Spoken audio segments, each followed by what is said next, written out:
ಹೊರತುಪಡಿಸಿ ಮತ್ತೆಲ್ಲರೂ ಸಾದಾ ಮುಖಗವಸು ಧರಿಸಿದರೆ ಸಾಕು.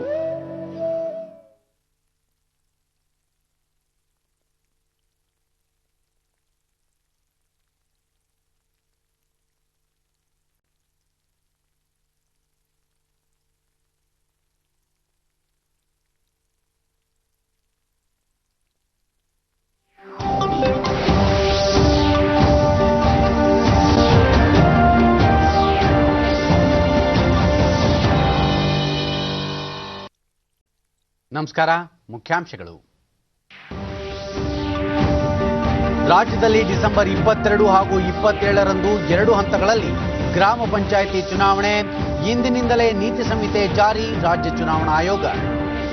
ಮಂಡ್ಯ, ಚಿಕ್ಕಮಗಳೂರು, ಚಿಕ್ಕಬಳ್ಳಾಪುರ ಜಿಲ್ಲೆಗಳಲ್ಲಿ ಸಮರ್ಪಕ ಸಕಾಲ ಸೇವೆ ಅನುಷ್ಠಾನ.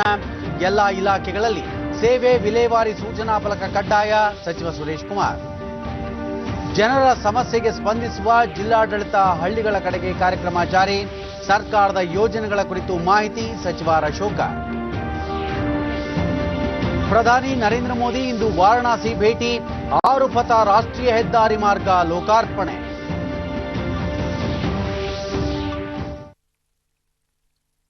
ವಾರ್ತೆಗಳ ವಿವರ.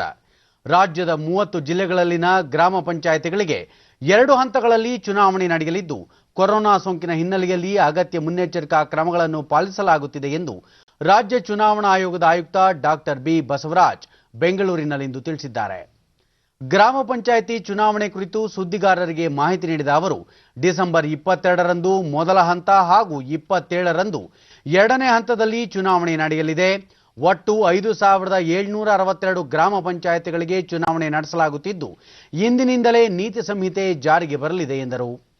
ಶಾಂತಿಯುತ ಚುನಾವಣೆ ನಡೆಸಲು ಒಟ್ಟು 5847 ಚುನಾವಣಾಧಿಕಾರಿಗಳನ್ನು ನೇಮಿಸಲಾಗುತ್ತಿದ್ದು, 6085 ಸಹಾಯಕ ಚುನಾವಣಾಧಿಕಾರಿಗಳು ಇರುತ್ತಾರೆ.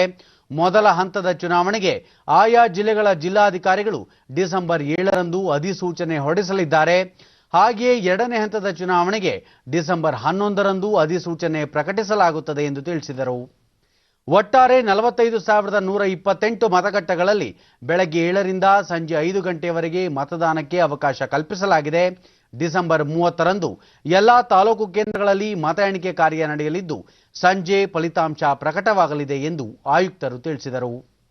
ಮೊದಲ ಹಂತದಲ್ಲಿ 113 ತಾಲೂಕುಗಳ 2930 ಗ್ರಾಮ ಪಂಚಾಯಿತಿಗಳು ಹಾಗೂ 2ನೇ ಹಂತದಲ್ಲಿ 113 ತಾಲೂಕುಗಳ 2832 ಗ್ರಾಮ ಪಂಚಾಯಿತಿಗಳಿಗೆ ಚುನಾವಣೆ ನಡೆಯಲಿದೆ. ಒಟ್ಟು 35,884 ಕ್ಷೇತ್ರಗಳಿಗೆ ಚುನಾವಣೆ ನಡೆಯಲಿದ್ದು, 92,121 ಸದಸ್ಯ ಸ್ಥಾನಗಳಿಗೆ ಮತದಾನ ನಡೆಯಲಿದೆ. ಬೀದರ್ ಜಿಲ್ಲೆಯಲ್ಲಿ ಮಾತ್ರ ವಿದ್ಯುನ್ಮಾನ ಮತಯಂತ್ರಗಳನ್ನು ಬಳಸಲಾಗುತ್ತಿದ್ದರೆ, ಉಳಿದೆಡೆ ಮತಪತ್ರಗಳನ್ನು ಬಳಕೆ ಮಾಡಲಾಗುತ್ತಿದೆ. ಒಟ್ಟು 2,96,15,048 ಮತದಾರರಿದ್ದಾರೆ ಎಂದು ಅವರು ಮಾಹಿತಿ ನೀಡಿದರು. ಮೊದಲ ಹಂತಕ್ಕೆ ಡಿಸೆಂಬರ್ 7ರಿಂದ ನಾಮಪತ್ರ ಸಲ್ಲಿಕೆ ಆರಂಭವಾಗಲಿದ್ದು, ಡಿಸೆಂಬರ್ 11 ಕೊನೆಯ ದಿನವಾಗಿದೆ. ಹಾಗೆಯೇ 2ನೇ ಹಂತಕ್ಕೆ ಡಿಸೆಂಬರ್ 11ರಿಂದ ನಾಮಪತ್ರ ಸಲ್ಲಿಕೆ ಆರಂಭವಾಗಲಿದ್ದು, ಡಿಸೆಂಬರ್ 16 ಕೊನೆಯ ದಿನವಾಗಿರುತ್ತದೆ.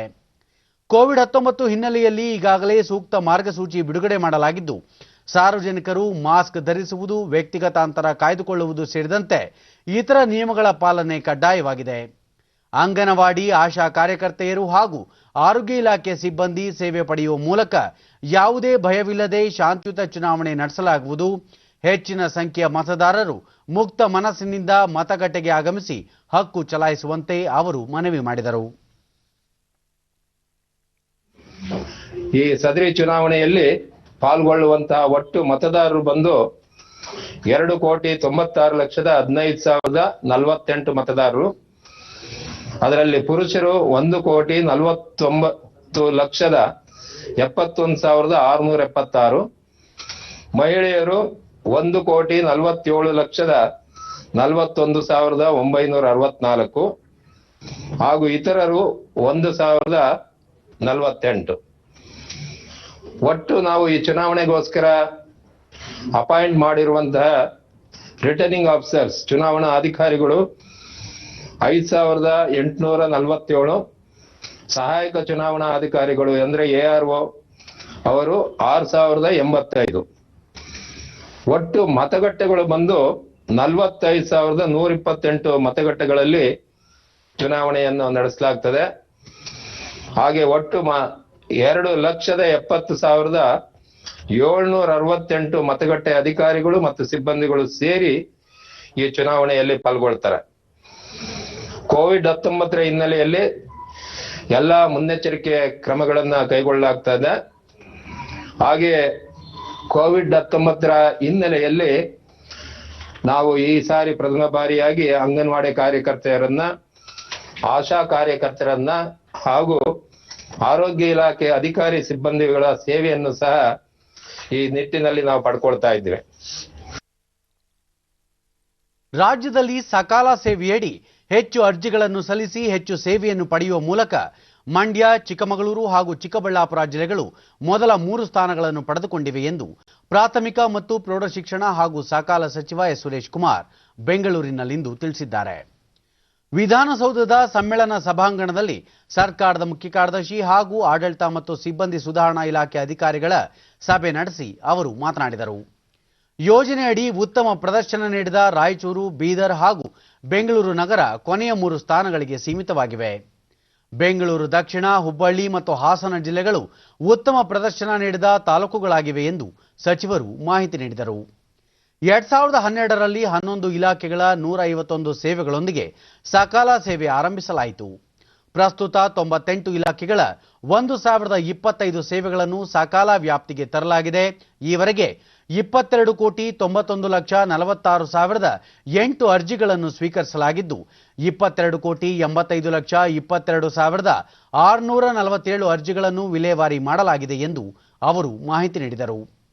ಯೋಜನೆಗೆ 8 ವರ್ಷ ಪೂರ್ಣಗೊಂಡ ಹಿನ್ನೆಲೆಯಲ್ಲಿ ಇಂದಿನಿಂದ ಡಿಸೆಂಬರ್ 5ರವರೆಗೆ ರಾಜ್ಯಾದ್ಯಂತ ಸಕಾಲ ಸಪ್ತಾಹವನ್ನು ಹಮ್ಮಿಕೊಳ್ಳಲಾಗಿದ್ದು, ಜನರು ಸರ್ಕಾರಿ ಸೇವೆಗಳನ್ನು ಪಡೆಯಲು ಜನಜಾಗೃತಿ ಮೂಡಿಸಲಾಗುವುದು.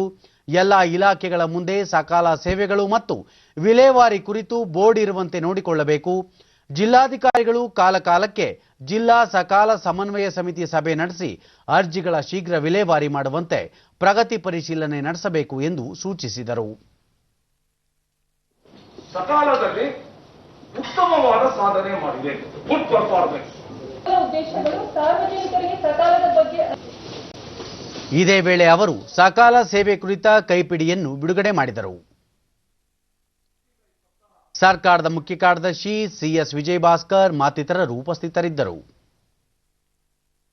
ಗ್ರಾಮೀಣ ಭಾಗದ ಜನರಿಗೆ ನೆರವಾಗುವ ಉದ್ದೇಶದಿಂದ ಜಿಲ್ಲಾಡಳಿತ ಹಳ್ಳಿಗಳ ಕಡೆಗೆ ಎಂಬ ವಿನೂತನ ಕಾರ್ಯಕ್ರಮ ಜಾರಿಗೊಳಿಸಲಾಗಿದೆ. ಈ ಮೂಲಕ ಗ್ರಾಮೀಣ ಭಾಗದ ಜನರ ಸಮಸ್ಯೆಗಳನ್ನು ಸ್ಥಳದಲ್ಲೇ ಬಗೆಹರಿಸಲಾಗುವುದು ಎಂದು ಕಂದಾಯ ಸಚಿವ ಆರ್ ಅಶೋಕ ಮೈಸೂರಿನಲ್ಲಿಂದು ತಿಳಿಸಿದ್ದಾರೆ. ರಾಜ್ಯದ ಎಲ್ಲ ಜಿಲ್ಲಾಧಿಕಾರಿಗಳು ಪ್ರತಿ ತಿಂಗಳು ಸ್ಥಳೀಯ ಜನಪ್ರತಿನಿಧಿಗಳೊಂದಿಗೆ ಒಂದೊಂದು ಗ್ರಾಮಕ್ಕೂ ಭೇಟಿ ನೀಡಿ ಅಲ್ಲಿನ ಜನರ ಸಮಸ್ಯೆಗಳನ್ನು ಆಲಿಸಿ ಪರಿಹಾರ ಸೂಚಿಸಬೇಕು. ಈ ಯೋಜನೆಯಡಿ ಮನೆ ಮಂಜೂರಾತಿ, ನಿರ್ಮಾಣ, ಖಾತೆ ಸೇರಿದಂತೆ ಎಲ್ಲ ಸಮಸ್ಯೆಗಳಿಗೂ ಪರಿಹಾರ ಕಂಡುಕೊಳ್ಳಲಾಗುವುದು. ಅಗತ್ಯ ಬಿದ್ದರೆ ಜಿಲ್ಲಾಧಿಕಾರಿಗಳು ಗ್ರಾಮ ವಾಸ್ತವ್ಯ ಸಹ ಮಾಡಲಿದ್ದಾರೆ ಎಂದು ಸಚಿವರು ತಿಳಿಸಿದರು. ಮುಖ್ಯಮಂತ್ರಿ ಬಿಎಸ್ ಯಡಿಯೂರಪ್ಪ ಅವರು ಕೋವಿಡ್-19 ಸೇರಿದಂತೆ ರಾಜ್ಯಕ್ಕೆ ಬಂದೊದಗಿದ ಆಪತ್ತಿನ ಸಂದರ್ಭದಲ್ಲಿ ಉತ್ತಮ ರೀತಿಯಲ್ಲಿ ಕೆಲಸ ಮಾಡಿದ್ದಾರೆ. ಹಾಗಾಗಿ ಮುಖ್ಯಮಂತ್ರಿ ಸ್ಥಾನದಿಂದ ಅವರನ್ನು ಬದಲಾಯಿಸುವ ಪ್ರಮೇಯವೇ ಬರುವುದಿಲ್ಲ ಎಂದು ಪ್ರಶ್ನೆಯೊಂದಕ್ಕೆ ಅವರು ಉತ್ತರಿಸಿದರು. ಆ ಕಾಲದಲ್ಲಿ ವಿರೋಧ ಪಕ್ಷದ ನಾಯಕರಾದಂಥ ಸಿದ್ದರಾಮಯ್ಯನವರು ಮನೇಲಿ ಕೂತಾಗೂ ಕೂಡ ಯಡಿಯೂರಪ್ಪನವರು ಬೀದಿ ಬೀದಿ ಸುತ್ತಿದ್ದಾರೆ, ಕೆಲಸ ಮಾಡಿದ್ದಾರೆ. ಅದರಿಂದ ಏನು ತಪ್ಪಿಲ್ಲದೆ ಯಡಿಯೂರಪ್ಪನವ್ರದ ಯಾವುದೇ ತಪ್ಪಿಲ್ದರೆ ತೆಗೆಯುವಂಥದ್ದು ಸರಿಯಲ್ಲ ಅನ್ನೋದು ನನ್ನ ಅಭಿಪ್ರಾಯ. ಮೈಸೂರು ಜಿಲ್ಲಾ ಉಸ್ತುವಾರಿ ಸಚಿವ ಎಸ್ ಟಿ ಸೋಮಶೇಖರ್ ರಾಜ್ಯದ ಪ್ರತಿ ತಾಲೂಕುಗಳಲ್ಲಿ ಗ್ರಾಮ ಸ್ವರಾಜ್ ಕಾರ್ಯಕ್ರಮಗಳ ಮೂಲಕ ರಾಜ್ಯ ಹಾಗೂ ಕೇಂದ್ರ ಸರ್ಕಾರಗಳ ಯೋಜನೆಗಳನ್ನು ಜನರಿಗೆ ತಲುಪಿಸುವ ಕಾರ್ಯ ಮಾಡಲಾಗುತ್ತಿದೆ.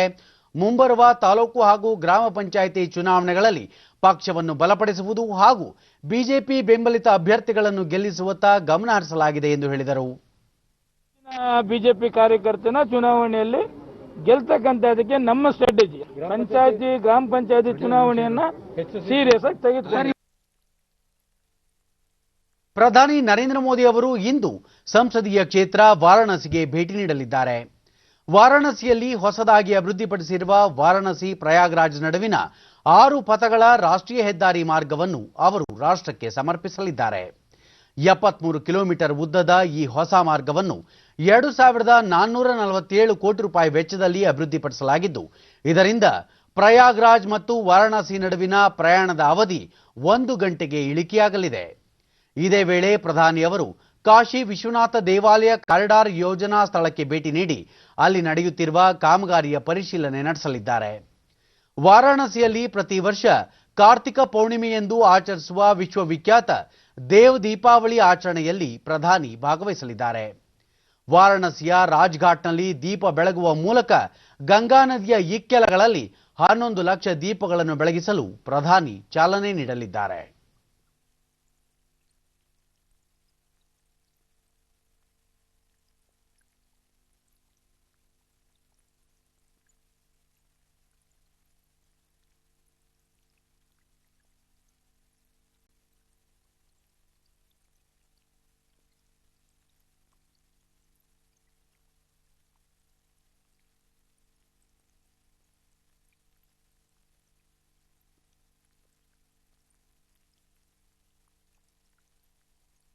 ಪ್ರಧಾನಿ ನರೇಂದ್ರ ಮೋದಿ ಅವರು ಇಂದು ವಿಡಿಯೋ ಕಾನ್ಫರೆನ್ಸ್ ಮೂಲಕ ಕೋವಿಡ್-19 ಲಸಿಕೆ ಅಭಿವೃದ್ಧಿಪಡಿಸುವಲ್ಲಿ ನಿರತರಾಗಿರುವ 3 ತಂಡಗಳೊಂದಿಗೆ ಸಂವಾದ ನಡೆಸಲಿದ್ದಾರೆ.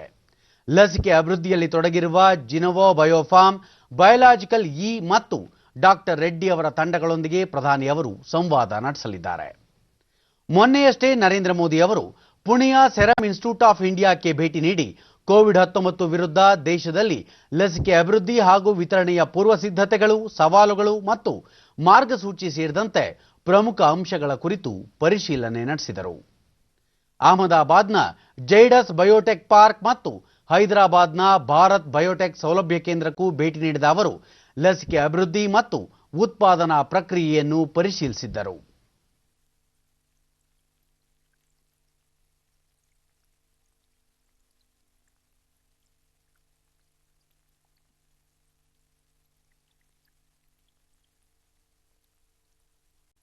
ಭಾರತದ ಆತಿಥ್ಯದಲ್ಲಿ ಶಾಂಘೈ ಸಹಕಾರ ಸಂಘಟನೆ ಎಸ್ಸಿಒ ಸದಸ್ಯ ರಾಷ್ಟ್ರಗಳ ಸರ್ಕಾರಗಳ ಮುಖ್ಯಸ್ಥರ 19ನೇ ಸಭೆ ಇಂದು ನಡೆಯಲಿದೆ.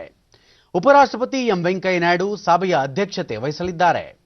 2017ರಲ್ಲಿ ಭಾರತ ಎಸ್ಸಿಒ ಕಾಯಂ ಸದಸ್ಯತ್ವ ಪಡೆದ ನಂತರ ತನ್ನ ಅಧ್ಯಕ್ಷತೆಯಲ್ಲಿ ಮೊದಲ ಬಾರಿಗೆ ಸಭೆಯನ್ನು ಆಯೋಜಿಸಿದೆ.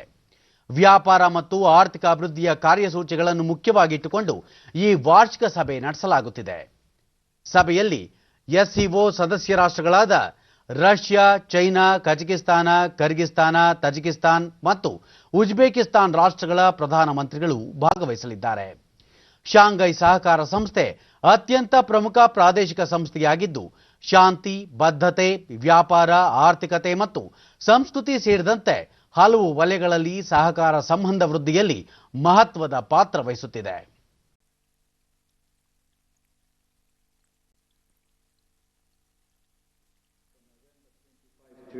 This year are aimed at encouraging young talents and realizing. महासचिव नोरोव ने कहा है कि भारत एससीओ देशों के साथ लगातार अपने व्यापार.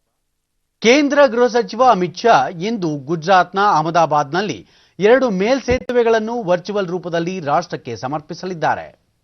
ಸಿಂಧು ಭವನ್ ಅಡ್ಡ ರಸ್ತೆಯಲ್ಲಿ ಪ್ರಥಮ ಮೇಲ್ಸೇತುವೆ ಹಾಗೂ ಸನನ್ ಜಂಕ್ಷನ್ನಲ್ಲಿ ಮತ್ತೊಂದು ಮೇಲ್ಸೇತುವೆಯನ್ನು ಅವರು ಉದ್ಘಾಟಿಸಲಿದ್ದಾರೆ.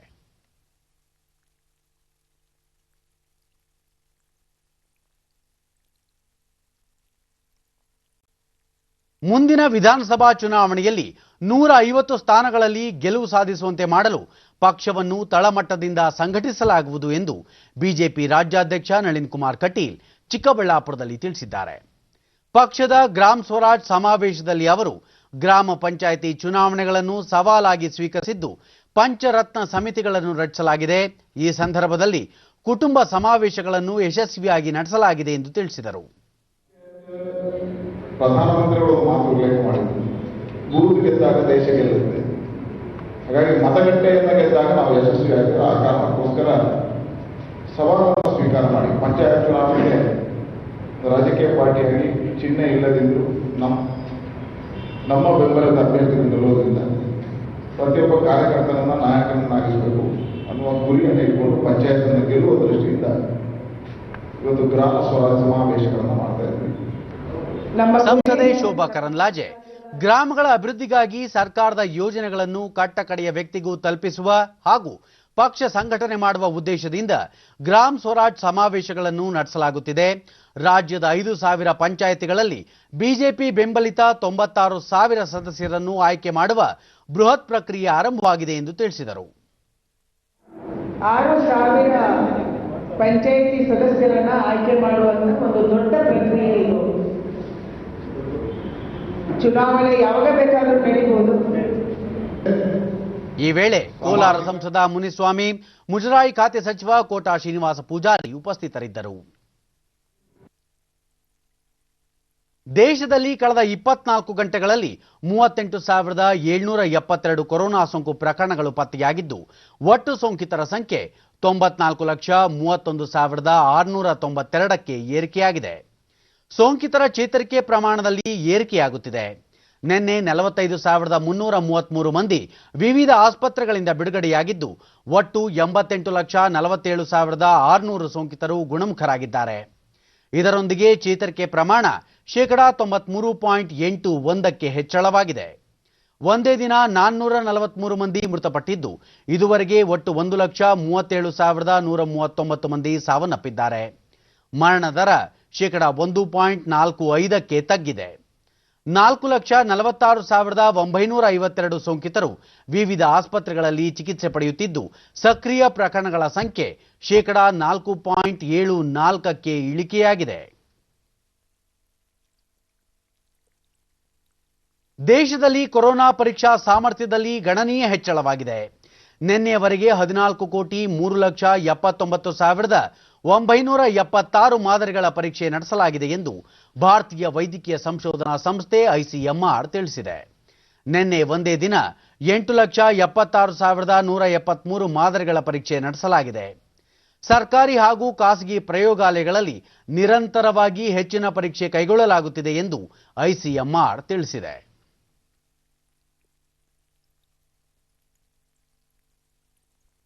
ರಾಜಸ್ಥಾನದಲ್ಲಿ ಹೆಚ್ಚುತ್ತಿರುವ ಕೋವಿಡ್-19 ಪ್ರಕರಣಗಳ ಹಿನ್ನೆಲೆಯಲ್ಲಿ ಅಲ್ಲಿನ ಸರ್ಕಾರ ಶಾಲಾ ಕಾಲೇಜು, ಸಿನಿಮಾ ಹಾಗೂ ಮನರಂಜನಾ ಕೇಂದ್ರಗಳನ್ನು ಡಿಸೆಂಬರ್ 31ರವರೆಗೆ ಬಂದ್ ಮಾಡಲು ನಿರ್ಧರಿಸಿದೆ. ನಿನ್ನೆ 2,518 ಹೊಸ ಪ್ರಕರಣಗಳು ದೃಢಪಟ್ಟಿದ್ದು, 555 ಪ್ರಕರಣಗಳು ಜೈಪುರದಲ್ಲಿ ದಾಖಲಾಗಿವೆ. ರಾಜ್ಯದಲ್ಲಿ 18 ಮಂದಿ ಸೋಂಕಿಗೆ ಬಲಿಯಾಗಿದ್ದಾರೆ. ಈವರೆಗೆ ಒಟ್ಟು 2,292 ಮಂದಿ ಸಾವನ್ನಪ್ಪಿದ್ದಾರೆ.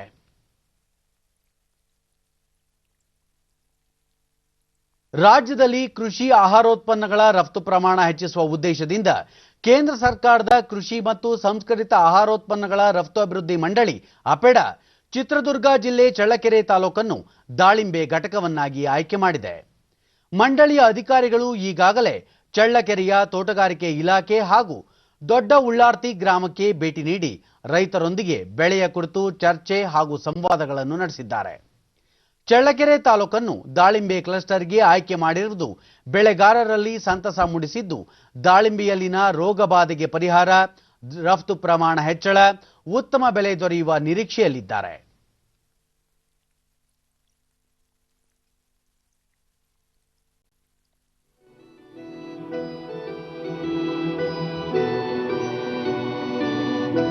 ರೈತರಿಗೆಲ್ಲ ಡಿಡಿ ನ್ಯೂಸ್ನೊಂದಿಗೆ ಪ್ರಗತಿಪರ ರೈತ ಧನಂಜಯ ರೆಡ್ಡಿ, ಕೇಂದ್ರ ಸರ್ಕಾರ ಚಳ್ಳಕೆರೆ ತಾಲೂಕನ್ನು ದಾಳಿಂಬೆ ಕ್ಲಸ್ಟರ್ಗೆ ಆಯ್ಕೆ ಮಾಡಿರುವುದು ಸಂತಸದ ವಿಚಾರ. ಇದರಿಂದ ಈ ಭಾಗದ ರೈತರಿಗೆ ಸಾಕಷ್ಟು ಅನುಕೂಲವಾಗಲಿದೆ ಎಂದು ಹೇಳಿದರು. ಆಗಬೇಕು ಅಂತ ಹೇಳಿ ನಾವೆಲ್ಲ ಈ ವಿಚಾರಕ್ಕೂ ಇದನ್ನ ಬಯಸ್ತಾ ಇದೀವಿ. ಸರ್ಕಾರದಿಂದ ನಮ್ಗೆ ಸವಲತ್ತು ಬಂದು ಎಲ್ಲ ನಮ್ಮ ಟ್ರಸ್ಟ್ ಆದ್ರೆ ಎಲ್ಲ ರೈತರಿಗೂ ಅನುಕೂಲ ಆಗುತ್ತೆ ಅನ್ನೋ ವಿಚಾರಕ್ಕೆ ನಾವು ದೊಡ್ಡ ಉಳ್ಳಾರ್ತಿ ರೈತ ಕರಿಯಣ್ಣ ಬರಪೀಡಿತ ಚಳ್ಳಕೆರೆಯಲ್ಲಿ ದಾಳಿಂಬೆ ಕ್ಲಸ್ಟರ್ ಸ್ಥಾಪಿಸಿ ಬೆಳೆಗಾರರನ್ನು ಪ್ರೋತ್ಸಾಹಿಸುತ್ತಿರುವುದು ಉತ್ತಮ ಕ್ರಮ ಎಂದು ಅಭಿಪ್ರಾಯಪಟ್ಟರು. 800 ಎಕರೆಗೂ ಜಾಸ್ತಿನೂ ಇಲ್ಲೇ ದಾಳಿಂಬೆ ಇದೆ. ಮತ್ತೆ ನಮ್ಮ ದೊಡ್ಡ ಉಳ್ಳಾರ್ತಿ ಅಕ್ಕಪಕ್ಕದಲ್ಲಿ ಒಂದು 10-15 ಕಿಲೋಮೀಟರ್ ಒಳಗಡೆ ನೋಡ್ಕಾದ್ರೆ ಸುಮಾರು 2,000 ಮೇಲೆ ಆಗುತ್ತೆ. ಹಂಗಾಗಿ ಆಮೇಲೆ ಇದು ಮೇನ್ ರೋಡ್ ಇದೆ. ಹಂಗಾಗಿ ಇಲ್ಲೇ ಮಾಡೋದ್ರಿಂದ ಕ್ಲಸ್ಟರ್ ಮಾಡೋದ್ರಿಂದ ರೈತರು ಇದನ್ನೆಲ್ಲ ದಾಳಿಂಬೆದ ಒಂದು ವ್ಯವಸ್ಥೆಯನ್ನು ಮತ್ತೆ ಮಾರ್ಕೆಟಿಂಗು ಎಲ್ಲ ಮಾಡ್ಕೊಳ್ಳಕ್ಕೆ ಅನುಕೂಲ ಆಗುತ್ತೆ. ಇದರಲ್ಲಿ ಯುವ ರೈತ ಮನೋಹರ್, ದಾಳಿಂಬೆ ಬೆಳೆಗೆ ಕಾಯಕಲ್ಪ ಕಲ್ಪಿಸುವ ಕೇಂದ್ರ ಸರ್ಕಾರದ ನಿರ್ಧಾರದಿಂದ ಸಂತಸವಾಗಿದೆ. ಅಧಿಕಾರಿಗಳು ಈಗಾಗಲೇ ಗ್ರಾಮಕ್ಕೆ ಭೇಟಿ ನೀಡಿ ಚರ್ಚಿಸಿದ್ದಾರೆ ಎಂದು ತಿಳಿಸಿದರು. ಮಾಡಬೇಕು, ಯಾವ ರೀತಿ ಮಾಡೋದಕ್ಕೆ ಬೆಳಿಬೇಕು, ಅದಕ್ಕೆಲ್ಲ ಅವರು ನಮ್ ಗೈಡ್ಲೈನ್ ಕೊಡಬೇಕು. ತಿರುಗಿ ರೇಟ್ ಇಲ್ದಾಗ ಒಂದು 15 ದಿನ 1 ತಿಂಗಳವರೆಗೂ ಸ್ಟೋರ್ ಮಾಡಲಿಕ್ಕೆ ಸ್ಟೋರೇಜ್ಗಳನ್ನ ಮಾಡಿಕೊಡ್ಬೇಕು. ಒಂದು ಯೂನಿಟಿ ಇದ್ರೆ ಎಲ್ಲರಿಗೂ ಒಂದು ಬೆಳೆದಿರೋ ಇದಕ್ಕೆ ಎಲ್ಲರಿಗೂ ಅನುಕೂಲ ಆಗುತ್ತೆ ಅಂತ ನಾವು ಅದು ಜಲ್ದಿ ಅವ್ರು ಹೇಳಿದನ್ನ ಜಲ್ದಿ ಕಾರ್ಯರೂಪಕ್ಕೆ ತಂದು ನಮ್ಮಲ್ಲಿ ಎಲ್ಲ ರೈತರಿಗೂ ಅದರಿಂದ ಅನುಕೂಲ ಆಗುತ್ತೆ ಅಂತ ನಾವು ಬಯಸ್ತಿದ್ದೀವಿ. ಅದರಿಂದ ಸುಮಾರು ಚಳ್ಳಕೆರೆ ತೋಟಗಾರಿಕೆ ಇಲಾಖೆ ನಿರ್ದೇಶಕ ಆರ್ ವಿರೂಪಾಕ್ಷಪ್ಪ ಆಹಾರ ಉತ್ಪನ್ನ ಮತ್ತು ರಫ್ತು ಪ್ರಮಾಣ ಹೆಚ್ಚಿಸುವ, ಸ್ಥಳೀಯ ವೈವಿಧ್ಯದ ಬೆಳೆಗಳನ್ನು ಪ್ರೋತ್ಸಾಹಿಸುವ ಉದ್ದೇಶದಿಂದ ದೇಶಾದ್ಯಂತ ಕ್ಲಸ್ಟರ್ಗಳನ್ನು ಸ್ಥಾಪಿಸಲಾಗುತ್ತಿದೆ. ಈ ಹಿನ್ನೆಲೆಯಲ್ಲಿ ಚಳ್ಳಕೆರೆ ತಾಲೂಕನ್ನು ದಾಳಿಂಬೆ ಘಟಕವಾಗಿ ಗುರುತಿಸಲಾಗಿದೆ ಎಂದು ಮಾಹಿತಿ ನೀಡಿದರು. ಈ ಹಿನ್ನೆಲೆಯಲ್ಲಿ ರೈತರಿಗೆ ಒಂದು ಅನುಕೂಲ ಆಗಬೇಕು ಅನ್ನೋ ಒಂದು ಉದ್ದೇಶ ಇಟ್ಕೊಂಡ್ಬಿಟ್ಟು ದಾಳಿಂಬೆ ಬೆಳೆ ಉತ್ಪಾದಕರ ಒಂದು ಸಂಸ್ಥೆ ಏನು ಫಾರ್ಮರ್ಸ್ ಪ್ರೊಡ್ಯೂಸರ್ ಆರ್ಗನೈಸೇಷನ್ ಅನ್ನ ಒಂದು ಮಾಡಬೇಕು ಅನ್ನೋ ಒಂದು ನಿಟ್ಟಿನಲ್ಲಿ ಈಗಾಗಲೇ ನಾವು ಉನ್ನತ ಅಧಿಕಾರಿಗಳ ಒಂದು ಮುಖಾಂತರ ಸಭೆಯನ್ನ ಮಾಡಿದ್ದೀವಿ. ಕೇಂದ್ರ ಸರ್ಕಾರದ ಮಹತ್ವಾಕಾಂಕ್ಷಿ ಯೋಜನೆಗಳಲ್ಲಿ ಒಂದಾದ ಕೌಶಲ್ಯಾಭಿವೃದ್ಧಿ ಯೋಜನೆಯಡಿ ದೇಶಾದ್ಯಂತ ಲಕ್ಷಾಂತರ ಯುವಕ ಯುವತಿಯರು ತರಬೇತಿ ಪಡೆದು ಸ್ವಂತ ಉದ್ಯೋಗದಿಂದ ಜೀವನ ರೂಪಿಸಿಕೊಳ್ಳುತ್ತಿದ್ದಾರೆ. ಈ ಯೋಜನೆಯಡಿ ವಾಹನ repair, electrical house wiring, computer hardware ಸೇರಿದಂತೆ 30 ಬಗೆಯ ವಿವಿಧ ತರಬೇತಿಗಳನ್ನು ನೀಡಲಾಗುತ್ತಿದೆ. ಕೆನರಾ ಬ್ಯಾಂಕಿನ ಗ್ರಾಮೀಣ ಸ್ವಉದ್ಯೋಗ ತರಬೇತಿ ಕೇಂದ್ರದ ವತಿಯಿಂದ ಹಾಸನ ಜಿಲ್ಲೆ ಬೇಲೂರು ತಾಲೂಕು ಅಡಗೂರಿನಲ್ಲಿ 10 ದಿನಗಳ ಅಗರಬತ್ತಿ ತಯಾರಿಕೆ ಕಾರ್ಯಾಗಾರ ಹಮ್ಮಿಕೊಳ್ಳಲಾಗಿದೆ. ಕೋವಿಡ್ ಹಿನ್ನೆಲೆಯಲ್ಲಿ ಹೆಚ್ಚಿನ ಸುರಕ್ಷತಾ ಕ್ರಮಗಳೊಂದಿಗೆ ನೂರಾರು ಯುವತಿಯರು ಶಿಬಿರದಲ್ಲಿ ಪಾಲ್ಗೊಂಡು ತರಬೇತಿ ಪಡೆಯುತ್ತಿದ್ದಾರೆ. ಡಿಡಿ ನ್ಯೂಸ್ನೊಂದಿಗೆ ಶಿಬಿರಾರ್ಥಿ ದೇವಿಕಾ ಕೇಂದ್ರ ಸರ್ಕಾರದ ಕೌಶಲ್ಯಾಭಿವೃದ್ಧಿ ಯೋಜನೆಯಡಿ ಅಗರಬತ್ತಿ ತಯಾರಿಕೆ ಬಗ್ಗೆ ತರಬೇತಿ ಪಡೆದುಕೊಂಡಿದ್ದೇನೆ. ಈ ಮೂಲಕ ಸ್ವಂತ ಉದ್ಯೋಗದಿಂದ ಸ್ವಾವಲಂಬನೆಯ ಬದುಕು ಕಟ್ಟಿಕೊಳ್ಳುವ ಗುರಿ ಹೊಂದಿರುವುದಾಗಿ ತಿಳಿಸಿದರು. ಮಾಡಿಕೊಂಡು ನಮ್ಮ ಮಕ್ಕಳಿಗೆ ಒಳ್ಳೆ ಎಜುಕೇಶನ್ ಕೊಡಿಸಬಹುದು ಅಂತ ನಾನು ಈ ಅಡಗೂರಿಗೆ ಬಂದೆ. ಹಾಗೆ ಎಲ್ಲ ಸಾಮಾಜಿಕ ಶಿಬಿರಾರ್ಥಿ ಲತಾ, ಇದೊಂದು ಉತ್ತಮ ತರಬೇತಿ ಶಿಬಿರವಾಗಿದ್ದು ಸ್ವಂತ ಉದ್ಯೋಗ ಮಾಡಲು ಅನುಕೂಲಕರವಾಗಿದೆ ಎಂದು ಹೇಳಿದರು. ಚೆನ್ನಾಗಿ ನಡೀತಿದೆ. ಆಗ ನಮ್ಗೆ ಇಲ್ಲಿ ಬಂದ ಮೇಲೆ ಅಗರಬತ್ತಿಯನ್ನು ಹೇಗೆ ತಯಾರಿಸುವುದು, ಅದರ ಒಂದು ರೆಡಿ ಮಾಡೋದು ಹೇಗೆ, ಪ್ಯಾಕಿಂಗ್ ಮಾಡೋದು ಹೇಗೆ ಎಲ್ಲ ಹೇಳ್ಕೊಟ್ಟಿದ್ದಾರೆ. ನಮಗೆ ಸಂಬಂಧಪಟ್ಟ ಟೀಚರ್ಗಳು ಬಂದಿದ್ದಾರೆ, ಅದನ್ನು ತುಂಬ ಚೆನ್ನಾಗಿ ಅಚ್ಚುಕಟ್ಟಾಗಿ ಹೇಳ್ಕೊಡ್ತಿದ್ದಾರೆ. ಇದರಿಂದ ನಾವು ಸ್ವಉದ್ಯೋಗನ ಹೇಗೆ ಸ್ಥಾಪನೆ ಮಾಡಬೇಕು, ನಮ್ಮ ಸ್ವಂತ ಉದ್ಯೋಗನ ಹೇಗೆ ನಾವು ಕಲ್ಪಿಸ್ಕೋಬೇಕು, ಎಲ್ಲಿ ಬ್ಯಾಂಕ್ಗಳು ಸಹಾಯ ತಗೊಬೇಕು ಅನ್ನೋದೆಲ್ಲ ತಿಳಿಸ್ಕೊಟ್ಟಿದ್ದಾರೆ. ಗ್ರಾಮೀಣ ಸ್ವಉದ್ಯೋಗ ತರಬೇತುದಾರ ಪ್ರಕಾಶ್ ತಾವು 2004ರಿಂದಲೂ ತರಬೇತಿ ನೀಡುತ್ತಿದ್ದು ಸಾವಿರಾರು ಯುವಕರು ಕೌಶಲ್ಯಾಭಿವೃದ್ಧಿ ಯೋಜನೆಯಡಿ ತರಬೇತಿ ಪಡೆದು ಬದುಕು ರೂಪಿಸಿಕೊಂಡಿದ್ದಾರೆ ಎಂದು ಮಾಹಿತಿ ನೀಡಿದರು. ಒಂದು ಗ್ರಾಮೀಣ ಪ್ರದೇಶದಲ್ಲಿ ಹೆಣ್ಣು ಮಕ್ಕಳಿಗೆ ತೊಂದರೆ ಆಗದ ರೀತಿಯಲ್ಲಿ ನಮ್ಮ ಕೆನರಾ ಬ್ಯಾಂಕ್ ಸ್ವಉದ್ಯೋಗ ಸಂಸ್ಥೆ ಅನೇಕ ಉದ್ಯಮಗಳನ್ನು ಅವ್ರ ಯುದ್ಧ ಹತ್ತಿರನೇ ಕಲಿಸಬೇಕು ಅನ್ನೋ ಒಂದು ನಿಟ್ಟಿನಲ್ಲಿ ಒಂದು ಒಳ್ಳೆಯ ವ್ಯವಸ್ಥೆಯನ್ನು ಮಾಡಿದೆ. ಅದಕ್ಕೆ ನಾನು ತುಂಬ ಆಭಾರಿಯಾಗಿರ್ತೇನೆ. ತಾವೇ ಇದ್ದು ಅಲ್ಲೇ ಇದ್ಕೊಂಡು ತಮ್ಮ ಬಿಡುವಿನ ಸಮಯದಲ್ಲಿ ಇಂತಹ ಒಂದು ಗುಡಿ ಕೈಗಾರಿಕೆಗಳನ್ನು ಮಾಡಿದರೆ ತಮ್ಮ ಜೀವನೋಪಾಯ ಮಾಡಿಕೊಳ್ಳೋಕ್ಕೆ ಬಹಳ ಅತ್ಯುತ್ತಮವಾದಂಥ ಯೋಜನೆಗಳು. ಸಿಖ್ಖರ ಮೊದಲ ಗುರು ಗುರುನಾನಕ್ ಅವರ 551ನೇ ಜನ್ಮ ವರ್ಷಾಚರಣೆಯನ್ನು ಇಂದು ದೇಶ ವಿದೇಶಗಳಲ್ಲಿ ಬಹಳ ಉತ್ಸಾಹದಿಂದ ಆಚರಿಸಲಾಗುತ್ತಿದೆ.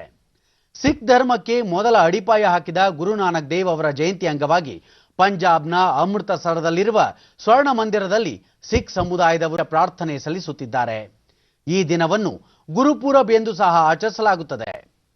ಗುರುನಾನಕ್ ದೇವ್ ಅವರ ಜಯಂತಿ ಅಂಗವಾಗಿ ಅನೇಕ ಗಣ್ಯರು ದೇಶದ ಜನತೆಗೆ ಶುಭಾಶಯ ಕೋರಿದ್ದಾರೆ.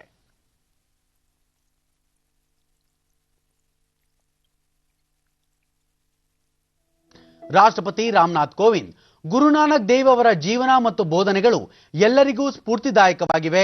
ಏಕತೆ, ಸಾಮರಸ್ಯ, ಭ್ರಾತೃತ್ವ, ಸೌಹಾರ್ದತೆ ಮತ್ತು ಸೇವೆಯ ಮಾರ್ಗಗಳನ್ನು ಅವರು ಜನತೆಗೆ ತೋರಿಸಿಕೊಟ್ಟಿದ್ದಾರೆ ಎಂದು ತಮ್ಮ ಸಂದೇಶದಲ್ಲಿ ತಿಳಿಸಿದ್ದಾರೆ.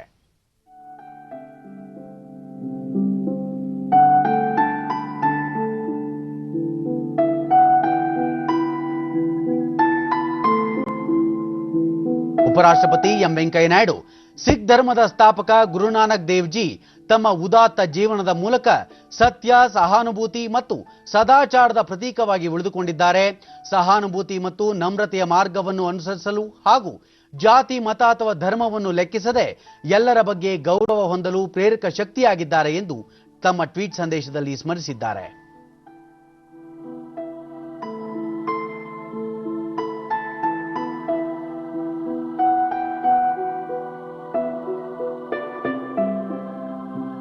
ಪ್ರಧಾನಿ ನರೇಂದ್ರ ಮೋದಿ ಗುರುನಾನಕ್ ಜಿ ಅವರ ಜನ್ಮದಿನದ ಅಂಗವಾಗಿ ದೇಶದ ಜನತೆಗೆ ಶುಭಾಶಯಗಳು. ಸಮಾಜ ಸೇವೆಯಲ್ಲಿ ತೊಡಗಿಕೊಳ್ಳಲು ಮತ್ತು ಉತ್ತಮ ಸಮಾಜ ನಿರ್ಮಾಣ ಮಾಡುವಲ್ಲಿ ಅವರ ಚಿಂತನೆಗಳು ನಮಗೆ ಪ್ರೇರಣೆ ನೀಡುತ್ತದೆ. ತಮ್ಮ ಉದಾತ್ತ ಆದರ್ಶಗಳಿಂದ ಪ್ರೇರಿತವಾಗಿದ್ದಾರೆ ಎಂದು ತಮ್ಮ ಸಂದೇಶದಲ್ಲಿ ತಿಳಿಸಿದ್ದಾರೆ.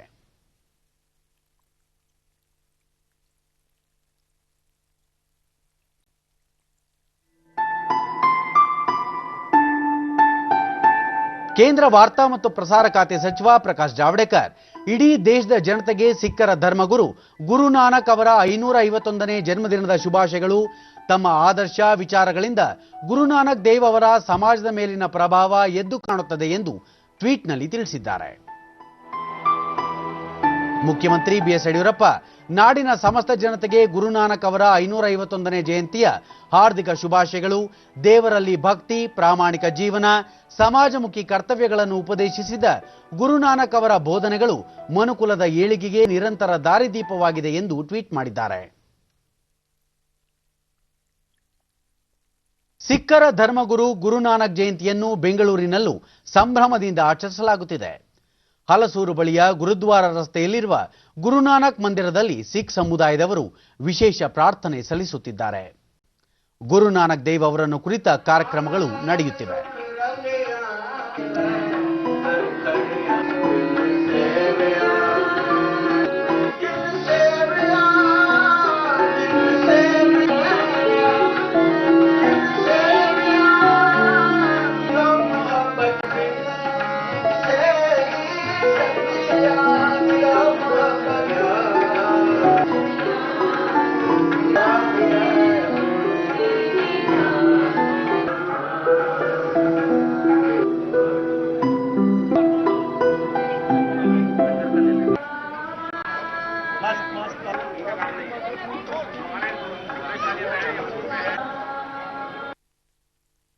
ನೈಜ ಕಲಾಕೃತಿಗಳ ಮೂಲಕ ತಮ್ಮ ವಿಶಿಷ್ಟ ಕಲಾ ಪ್ರತಿಭೆ ಅನಾವರಣಗೊಳಿಸಿರುವ ಯುವ ಕಲಾವಿದ ಕೌಶಿಕ್ ಕೃಷ್ಣ ಹೆಗಡೆ ತಮ್ಮ ಕಲಾತ್ಮಕತೆಯಿಂದ ಜನಮನ ಗೆದ್ದಿದ್ದಾರೆ. ಅವರ ಕಲಾಕುಂಚದಲ್ಲಿ ಅರಳಿರುವ ಕಲಾ ರಚನೆಗಳು ಯುವ ಕಲಾವಿದರಿಗೆ ಸ್ಫೂರ್ತಿಯಾಗಿವೆ. ಈ ಕುರಿತು ಒಂದು ವರದಿ.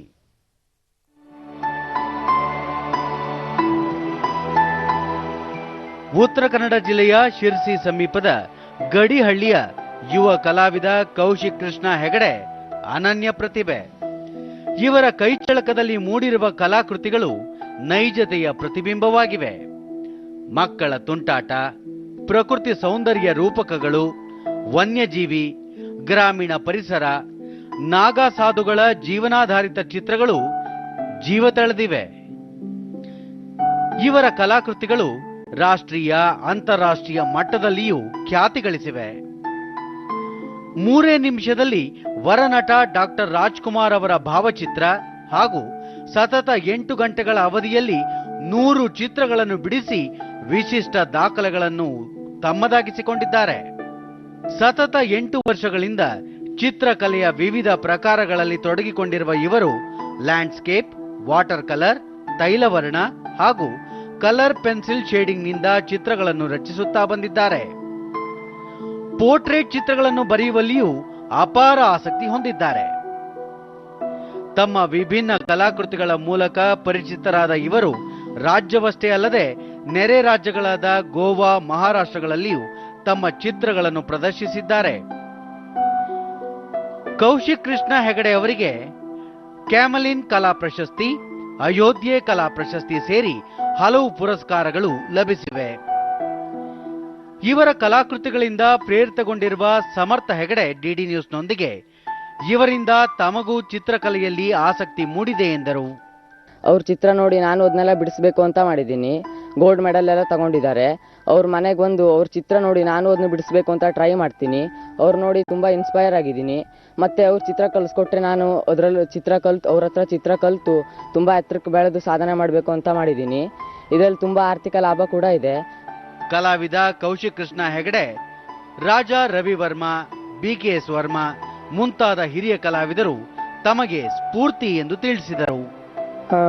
ಫಸ್ಟ್ ಶುರು ಮಾಡಿದ್ದು ನನಗೆ ಇದರಲ್ಲಿ ಇಂಟ್ರೆಸ್ಟ್ ಬಂದಿದ್ದೇನು ಅಂತಂದರೆ, ನಾನು ಚಿಕ್ಕವನಿದ್ದಾಗಲಿಂದನೂ ತುಂಬ ಡ್ರಾಯಿಂಗ್ ಮಾಡ್ತಿದ್ದೆ. ತುಂಬ ಇನ್ಸ್ಪೈರ್ ಆಗಿದ್ದು ರಾಜಾ ರವಿವರ್ಮ ಅಂತ ಇದ್ದಾರಲ್ಲ ಆರ್ಟಿಸ್ಟು, ಅವರಿಂದ.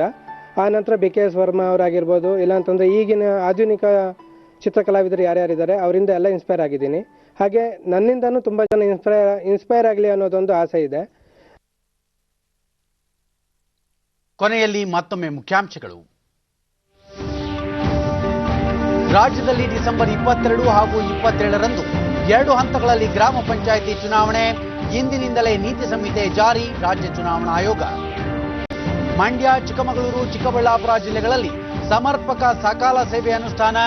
ಎಲ್ಲ ಇಲಾಖೆಗಳಲ್ಲಿ ಸೇವೆ ವಿಲೇವಾರಿ ಸೂಚನಾ ಫಲಕ ಕಡ್ಡಾಯ, ಸಚಿವ ಸುರೇಶ್ ಕುಮಾರ್. ಜನರ ಸಮಸ್ಯೆಗೆ ಸ್ಪಂದಿಸುವ ಜಿಲ್ಲಾಡಳಿತ ಹಳ್ಳಿಗಳ ಕಡೆಗೆ ಕಾರ್ಯಕ್ರಮ ಜಾರಿ, ಸರ್ಕಾರದ ಯೋಜನೆಗಳ ಕುರಿತು ಮಾಹಿತಿ, ಸಚಿವ ಅಶೋಕ. ಪ್ರಧಾನಿ ನರೇಂದ್ರ ಮೋದಿ ಇಂದು ವಾರಾಣಸಿಗೆ ಭೇಟಿ, 6 ಪಥ ರಾಷ್ಟ್ರೀಯ ಹೆದ್ದಾರಿ ಮಾರ್ಗ ಲೋಕಾರ್ಪಣೆ.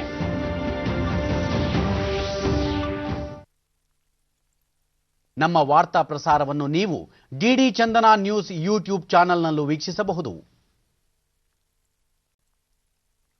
ನಮ್ಮ ಮುಂದಿನ ವಾರ್ತಾ ಪ್ರಸಾರ ಸಂಜೆ 4:30ಕ್ಕೆ ಡಿಡಿ ಚಂದನದಲ್ಲಿ.